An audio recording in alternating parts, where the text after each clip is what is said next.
This abandoned resort and hotel was recently listed for 5.5 million euros. Despite its idyllic setting, intact facilities, and prime location, no one has dared to buy it. Is the price too high? Or is the real reason the 30-year-old mystery that still haunts these very walls? In October 1992, a 17-year-old girl named Gloria Martínez was admitted here for what her parents were told would be a simple treatment for insomnia.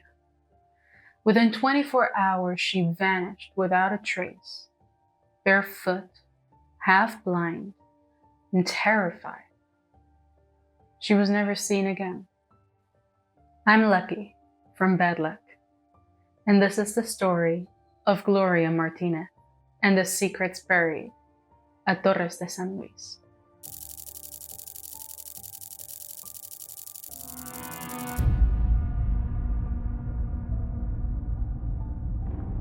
Gloria was born on January 29, 1975, in Alicante, Spain, in the humble district of La Florida, Portazgo. The sea was never far, but Gloria Martínez Ruiz lived a quiet life inland, among working-class streets and pastel apartment blocks.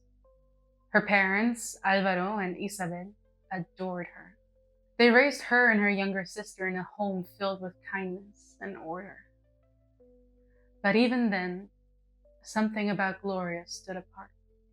She was shy, reserved, the kind of girl who watched before she spoke. Classmates, family, friends, and neighbors all described her as polite, diligent, brilliant. Those who knew her best used another word: fragile.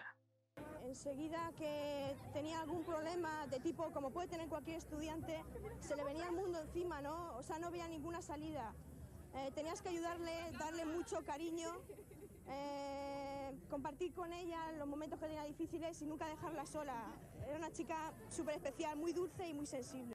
Her eyesight was so poor that without glasses, she could barely see shapes. She had around 8 diopters of myopia. She compensated for that blindness with focus. Gloria played piano for 7 years at the Conservatorio de Alicante. She practiced ballet and studied hard for her final year of high school, what we called the Curso de Orientación Universitaria. But around the age of 14, something in her mind began to unravel. First came the insomnia. Endless nights staring at the ceiling while the rest of her family slept. Then came exhaustion, followed by anxiety. And soon after, something darker: stress-induced anorexia. Her parents watched their once bright, young daughter fade before their eyes. They sought help, a psychiatrist who could bring their daughter back to herself. And that's how they met Dr. Maria Victoria Soler Lapuente. At first, the treatment seemed promising. Gloria attended weekly sessions with Dr. Soler, who prescribed sedatives alongside therapy. The exact medication remains unclear, but one name appears in every surviving record: haloperidol, a powerful antipsychotic prescribed in cases of schizophrenia, not sleeplessness. Gloria and her parents despised the dependency it created, but Soler's words carried weight, and after a year and a half of treatment, she declared Gloria cured. For a while, life seemed to settle. Gloria resumed school, piano, ballet. Her laughter returned in brief flashes, though her friends whispered that her family's expectations pressed too hard on her delicate shoulders. Whether true or not, something inside her remained cracked, a quiet fracture that would soon widen. It was 1992, the year of the Barcelona Olympics, of the Seville Expo, when Spain was celebrating progress and prosperity. But in one small apartment in Alicante, a 17-year-old girl was fighting for sleep. One of those restless nights, desperate for distraction, Gloria asked her parents if she could go out with friends to a local club. They agreed, on one condition. She was to avoid alcohol and take her medication. That night, Gloria didn't come home. When her curfew passed and there was still no sign of her Her parents called the police, only to be told to wait. By dawn, they were combing the coastline themselves. Officers found Gloria the next morning, passed out on the sand of an Alicante beach, barefoot, cold, and confused. She claimed she had taken the wrong bus and gotten lost. Her parents doubted the story. Her psychiatrist offered a different theory. Maybe Gloria had mixed medication and alcohol, panicked, and fled. Her friends couldn't confirm anything. When Gloria returned home the following day, something in her had changed. Her eyes seemed distant, her hands trembling as if her nerves had forgotten how to rest. It was clear she had relapsed. She needed help again. Dr. Soler suggested restarting therapy. At first, she reassured the family there was no need to start from scratch, but her tone soon shifted. She proposed group therapy, which Gloria refused. She didn't want strangers to know her problems. She only wanted to talk to Soler. That's when the doctor's patience cooled. She told Gloria's parents that their daughter's condition was incurable and that she required constant supervision, and she had just the right place in mind. A private psychiatric facility called Torres de San Luis, located deep in the countryside near Altea, about 30 minutes away from Alicante. Soler described it as a modern, safe retreat for recovery. The cost, however, was staggering, nearly 270 euros a day, or about 6,000 euros a month in today's money. When the family hesitated, Soler offered a discount, 180 euros a day. Still, an impossible sum for a working-class household. But Soler was insistent. Just a few days, she said, to help her sleep. 2 days before admission, Soler prescribed haloperidol again, this time in liquid drops. She told Gloria's father it was simply a stronger sedative. He believed her. On October 30th, 1992, the Martínez family drove their daughter up the winding forest road toward Torres de San Luis. It didn't look like a clinic. It looked like a private estate. Tennis courts, gardens, and whitewashed bungalows tucked among whispering pines.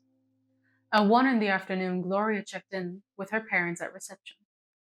By 1:30, they were gone. That was the last time they ever saw their daughter alive. What happened next inside that clinic and what followed that night would become one of Spain's most disturbing, unsolved disappearances. And it all began with a girl who just couldn't sleep. October 30th, 1992. Gloria Martínez was officially admitted to the Torres de San Luis clinic, a place described in brochures as a refuge for rest, surrounded by pine forest and silence. But behind the manicured gardens and tiled bungalows, something in the air felt wrong. The corridors were empty. The walls smelled faintly of disinfectant and fear. The staff moved like shadows, distant, untrained, their eyes hollow, their voices slow. Dr. Maria Victoria Soler had diagnosed Gloria with borderline disorder, with acute psychotic tendencies, a label broad enough to justify almost any medical intervention. The report spoke of panic attacks, hallucinations, psychosis. Her parents, however, insisted their daughter only suffered from anxiety and insomnia. Gloria was assigned Bungalow B1, a whitewashed cabin on the ground floor overlooking the pool with direct access to the garden. She arrived with nothing but a small suitcase, her glasses, and the promise she'd be home in a few days. At around 1:30 p.m., her parents drove away. Moments later, Gloria began to cry. Nurses later described her as agitated, aggressive, words that, in psychiatric records, can open the door to restraint. Dr. Soler ordered immediate sedation. Inside her bungalow, Gloria was tied face down, wrists and ankles bound to the bed frame. Then came the injections. Chlorpromazine, levopromazine, and haloperidol, antipsychotic, and neuroleptic drugs, a chemical storm strong enough to still the body and fog the mind for hours. 75 milligrams in total. To understand the violence of that dosage, the recommended daily limit for haloperidol is 5 milligrams. For levomimoprazine, sorry if I butchered that, it's 3. For chlorpromazine, 25. Gloria, though tall, had relapsed into anorexia and weighed far below the average for her height and age when admitted. These doses applied to a healthy adult, not a malnourished 17-year-old girl.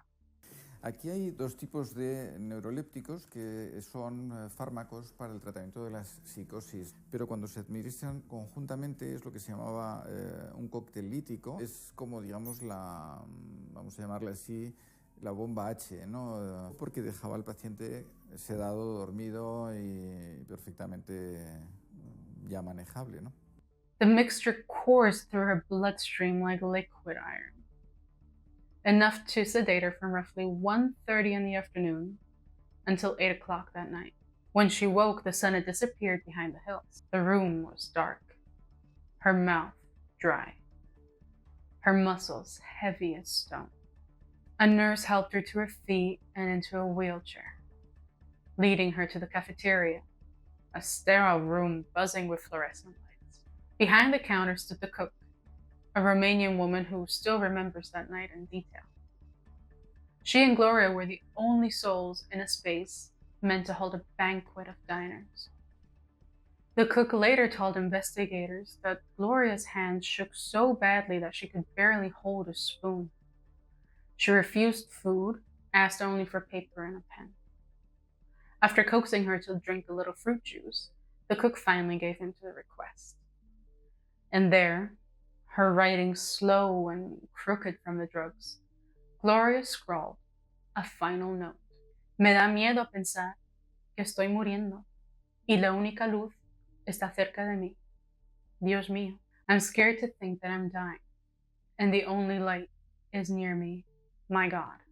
A handwriting expert later confirmed that she had written it while under heavy sedation. Some documents state that she had also written the name Vincent on the same note, though the sources for this information are flimsy at best. Moments later, those same nurses walked through the cafeteria doors. Terrified at the sight of them, Gloria gripped the cook's wrist. She whispered that she was afraid. Don't let them take me. They'll inject me again. The nurses wheeled the girl out, and the cook never saw her alive again.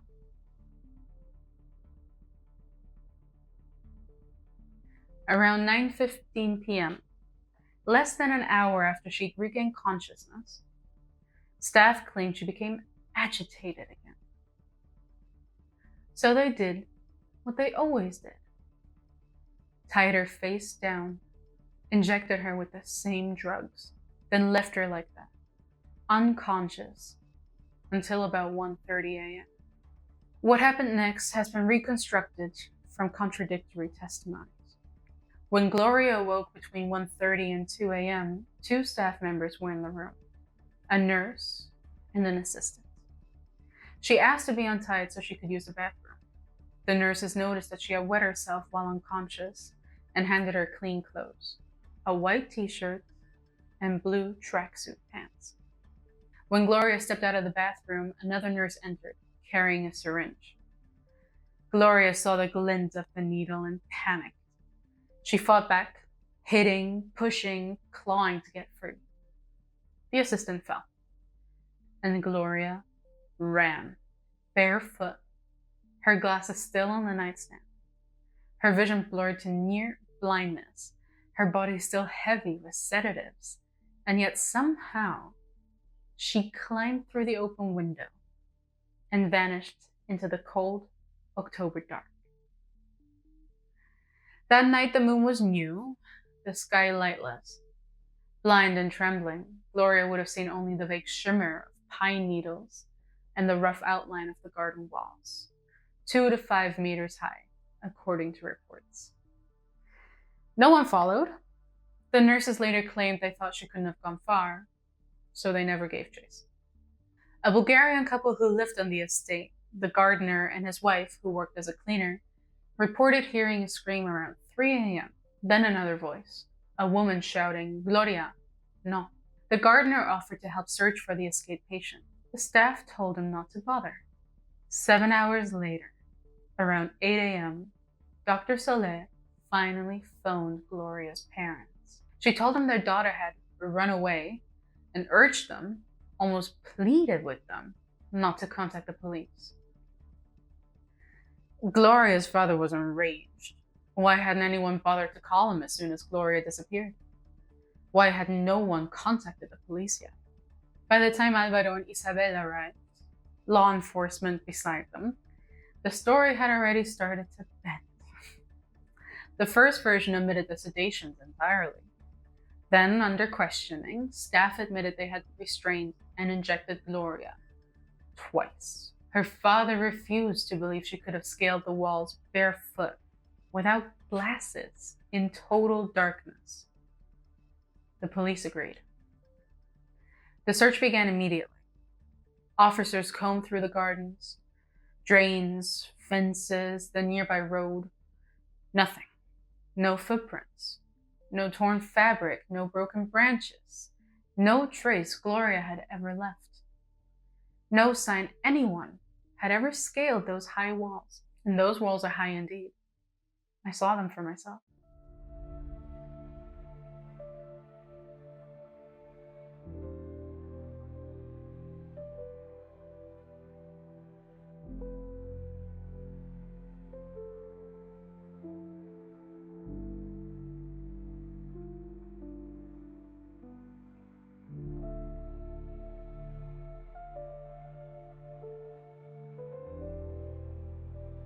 The gates had been locked the entire night. Neighbors reported hearing dogs barking and footsteps on gravel around the same hour Gloria vanished. But not a single sign of Gloria was ever found. It was as if the clinic had swallowed her whole. The police searched for days. Dogs combed the grounds. Helicopters scanned the hills. Every nearby road was checked. Still, nothing. Within the first 24 hours, witnesses began to emerge. A gas station clerk about 30 minutes away claimed to have seen a young woman matching Gloria's description. Short-sleeve white t-shirt, blue tracksuit pants, asking for a glass of water. He said she had made a call from a payphone. Gloria's parents dismissed the story immediately. Their daughter had no money, no contacts outside the family, and without her glasses, she could barely see to dial a number. Besides, the only phone numbers Gloria knew by heart were a home line and a few friends' numbers. Her parents followed up with those friends. None had heard from her since before she was admitted. Still, the clerk insisted. A car came by shortly after, and the girl got inside. Another supposed sighting came from a campground in Altea, where someone claimed to have seen her with a group of French boys. She looked calm, they said, smiling, but no record of the Vincent, the name she had written before her disappearance, was ever found. La llevamos para que se relajara, digamos, para hacer como una especie de cura de sueño. Han declarado los responsables de la clínica que estaba atada con trozos de toalla, a cada mano y a cada pie. Espero que aparezca pronto y espero que aparezca viva. Aunque tengo muchas dudas, como todo el mundo, y como madre más. Missing posters were plastered across the coastal region, then up the entire eastern seaboard to the French border. Just as the case began to gain traction, another horror eclipsed it. En la localidad de Alcácer, el viernes día 13, desaparecieron tres jóvenes muchachas. Desde entonces todo el país ha estado pendiente de Alcácer. The Alcácer girls vanished near Valencia on November 13, the very same year. Spain was transfixed. 3 teenage victims, a national nightmare. And in the echo of their tragedy, Gloria's story fell silent again. Her mother kept searching, calling journalists, walking through police stations, holding up her daughter's photo on street corners. but few came to listen. 3 mothers' voices, begging the nation to find their daughters, drowned out one mother's lonely plea. Queremos infundirle la fuerza moral suficiente para que tome las medidas oportunas y coordine a todos los medios a su alcance para intensificar de una vez por todas la búsqueda de Gloria.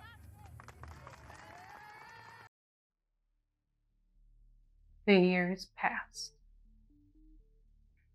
In 1993, police returned to the clinic, attempting to reconstruct the night of the disappearance. In 1994, a forensic team allegedly found a bag hidden inside one of the septic tanks on the property. Inside were a pair of underwear and a belt belonging to Gloria, believed to be the same item she soiled when she lost consciousness that night. And then, in 1999, an anonymous letter arrived. An excerpt read, "We saw the taller girl leave with them, looking faint. They said they were taking her to a hospital. Since then have carried the guilt of silence." It was signed only, "A witness." The letter described a house in the nearby town of Tibi, where 2 nurses allegedly brought a young woman resembling Gloria in the early hours after her disappearance. She looked drugged, barely conscious. The letter was never investigated. In truth, there were dozens of maids, all of them cold. Then came the revelations. Torres de San Luis, it turned out, was not a licensed psychiatric hospital at all. Legally, it was registered as a residencia de reposo, a rest home for stress and exhaustion, a luxury wellness retreat for the wealthy and the discreet, much like a competitor down in Andalusia. Over 20 years later, a former staff nurse broke the silence. She revealed that the clinic's doctors had no legal authorization to treat psychotic patients and no right to administer drugs like haloperidol. Trabajó en este centro cuando era la clínica Torres de San Luis, ¿verdad? Sí, fui la primera enfermera que hubo. ¿Era un centro médico, la clínica Torres de San Luis? Nos dijeron que iba a ser una clínica de relax, que acá iban a venir estrellas de cine, gente de televisión, que iban a venir a descansar, no que iba a ser clínica médica. The facility allegedly employed only 1 full-time nurse. Pero faltaba mucha cosa. Para un electrocardiograma no había, en aquel momento balones de oxígeno no habían, si tú tenías que hacer una cura de primeros auxilios no lo tenías. Es decir, que si usted por la noche tenía un problema con un paciente, con los medios que tenía en la clínica no podía resolver nada, esto era un engaño. Esto era un engaño, porque solamente aquí dábamos pastillas. Cleaning staff were often dressed in scrubs in order to assist during sedations, despite having no medical training whatsoever. Bueno, cuando había que inyectar algo así, lo inyectaba la doctora. Soler. Sí, yo hasta hice. When Gloria was admitted, she was the only patient in the entire facility and had been the only one for nearly 6 months. And still, no one was held accountable. Dr. Maria Victoria Soler, the same woman who prescribed haloperidol as a sleep aid, who urged the family to commit their daughter, and who discouraged them from calling the police, continued her career untouched. No professional sanctions, no suspensions. Her psychiatric license remained intact. She even appeared on national television on Quién Sabe Dónde in 1992, defending herself with chilling calm. Her voice flat, her tone detached. She spoke of Gloria as if recounting a routine consultation. Bueno, lo que sucedió la madrugada del día 30, sobre la 1:15, fue que la ATS fue a ponerle la medicación que estaba prescrita por mí y rápidamente entró en pánico. Pienso que tuvo una crisis de miedo, como le pasaba antes de venir a la clínica. Empezó a decir que no se le pusiera nada, que no quería ninguna medicación, que no quería nada, y rápidamente empezó a tener muchísima fuerza. Y de ahí salió corriendo del bungalow y salió corriendo de la clínica. Eso fue lo que pasó. De esta manera se fugó de la clínica. Gloria tiene un problema de personalidad importante. Tiene un trastorno que le produce ciertos cambios de humor y le produce cambios en su manera de comportarse. Por ejemplo, lo mismo está muy cariñosa y afectiva, que lo mismo se pone muy inquieta, muy nerviosa e incluso, como he dicho antes, puede entrar en un momento de pánico que no sabe qué le sucede y lo único que necesita es ponerse a correr para como quemar esa energía que le viene de dentro. Entonces estos cambios son peligrosos porque no sabemos cómo puede estar ahora. The clinic's managing company, Flopito, SAL, was tied to powerful names.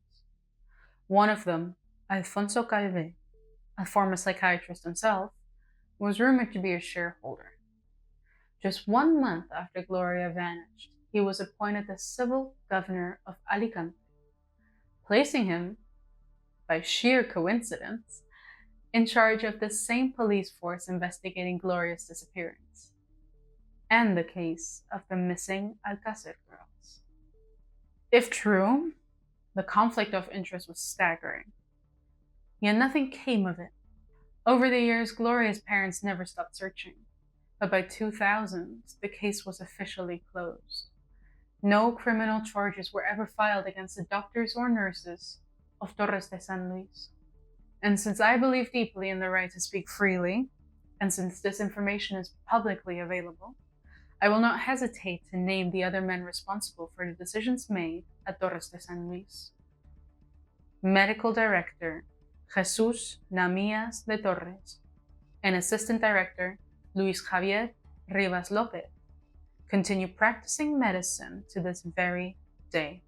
They have faced no repercussions for allowing these oath-shattering practices under their supervision. I reached a dead end while trying to uncover the names of the nurses who testified the night Gloria disappeared. Their identities are sealed behind court records. But where there's a will, there's a way.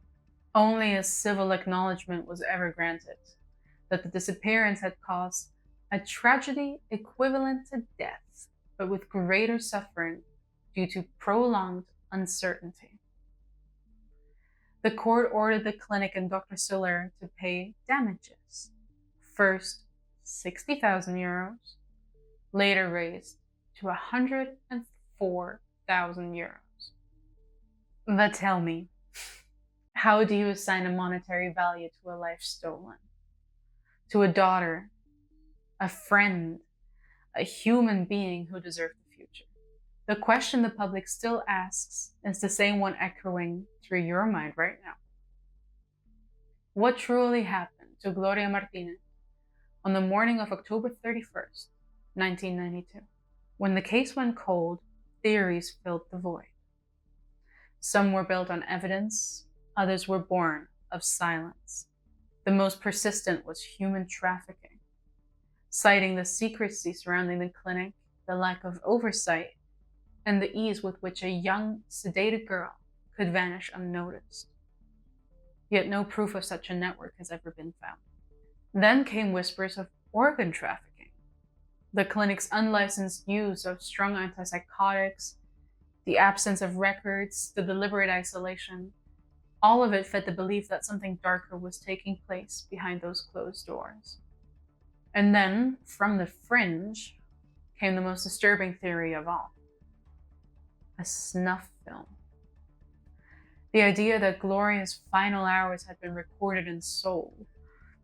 A nightmare fueled by the clinic's remoteness and decades of unanswered questions. But no evidence supports that theory either. The police clung to a simpler explanation: that Gloria, dazed and barefoot, had followed the faint glow of the highway lights, searching for help, and simply vanished. Perhaps she was picked up by a driver with crueler intentions. Or perhaps she succumbed to the elements, her body swallowed by the dense forest. Others tied her disappearance to the Alcácer case. Amateur sleuths pointed to a watch found near the victims, one they claimed resembled Gloria's. But no record shows she was even wearing a watch the night she disappeared. My personal opinion? I believe Gloria overdosed that night, during the second round of injections in the early hours of October 31st. Speaking as someone who has studied psychology and who understands the effect of psychiatric medication, I can say with certainty that such a dose, if accurate, would have been lethal for someone of Gloria's frail build. Either the drug stopped her heart or they made her vomit.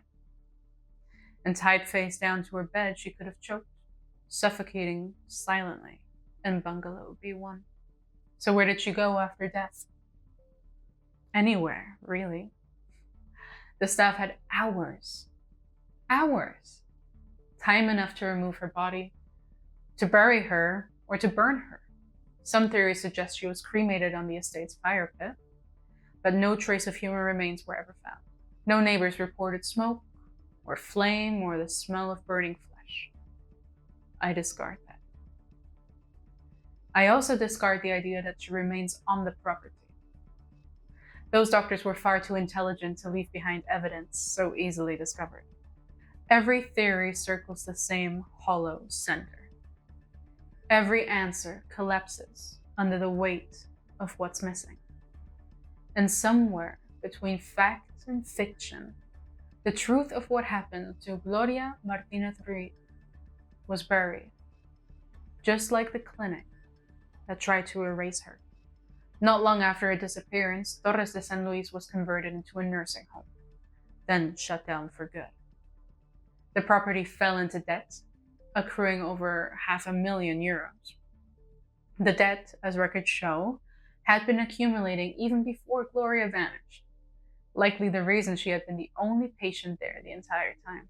In 2022, the estate resurfaced for sale under a new name, Hotel Villa Bonemi, with an asking price of €5.5 million.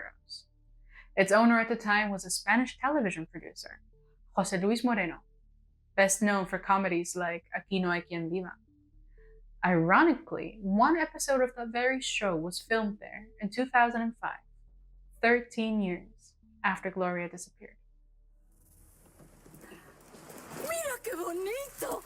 ¡Quiero trabajar en el centro! Como el argumento de una peli de miedo, ¿no? Unos pringaos que llegan a un sitio vacío y empiezan a morir uno tras otro. The hotel project was abandoned around 2016, and the property remained empty until recently. During my visit to the grounds, I saw 2 Englishmen wandering the estate with tools in hand, as if preparing it for a new venture. When they spotted me, they quickly shut the gates and drew the curtains in the high tower. I couldn't help but wonder, do they know what happened here? Do they understand the curse etched into these walls? According to the courts, Gloria's case can never be reopened. But local police told her parents otherwise, that for them, it remains open and that any new lead will still be investigated. In 2016, Gloria Martínez Ruiz was declared legally dead. Her parents submitted the DNA to Spain's National Registry, a final act of hope in case one day, somewhere, a match appears. The street where she once lived has since been renamed under the Ley de Memoria Histórica. But the place where she was last seen, the Torres de San Luis estate, still stands behind its rusting gates, its white walls fading under the relentless sun. Locals say that at night, when the wind moves through the pines, the place feels alive. An empty pool, hollow rooms, and echoes that sound almost like footsteps. 30 years later, only one question remains. The one no one could ever answer. Did Gloria Martínez really escape into the forest that night? Or did she never leave the clinic at all? Gloria, tus padres más que nadie es cuando en este momento más te necesitan. Si nos estás escuchando, por favor, vuelve con nosotros, que aquí habrá siempre un lugar para ti. Es que este muñeco se lo regaló su hermana por Navidades y ella lo quería muchísimo. Y entonces se lo he traído a ver si este año en Navidad vuelve a recoger su paquete. ¿Usted tiene la seguridad de que va a volver, Isabel? Sí, eso no lo puedo perder. En todo este tiempo en el que tanto usted como su marido, que ha venido a Madrid con intención de estar en el programa, pero realmente está agotado. Usted lo está, pero aguanta ahí como puede, ¿no? Tengo que aguantar porque tengo que encontrarla. Thank you for joining me today. If you enjoyed the story, I would really appreciate it if you like the video and subscribe to my channel. I have a lot more true crime stories coming up and special series in the works as well. Thank you, and I hope to see you in the next one. Good night.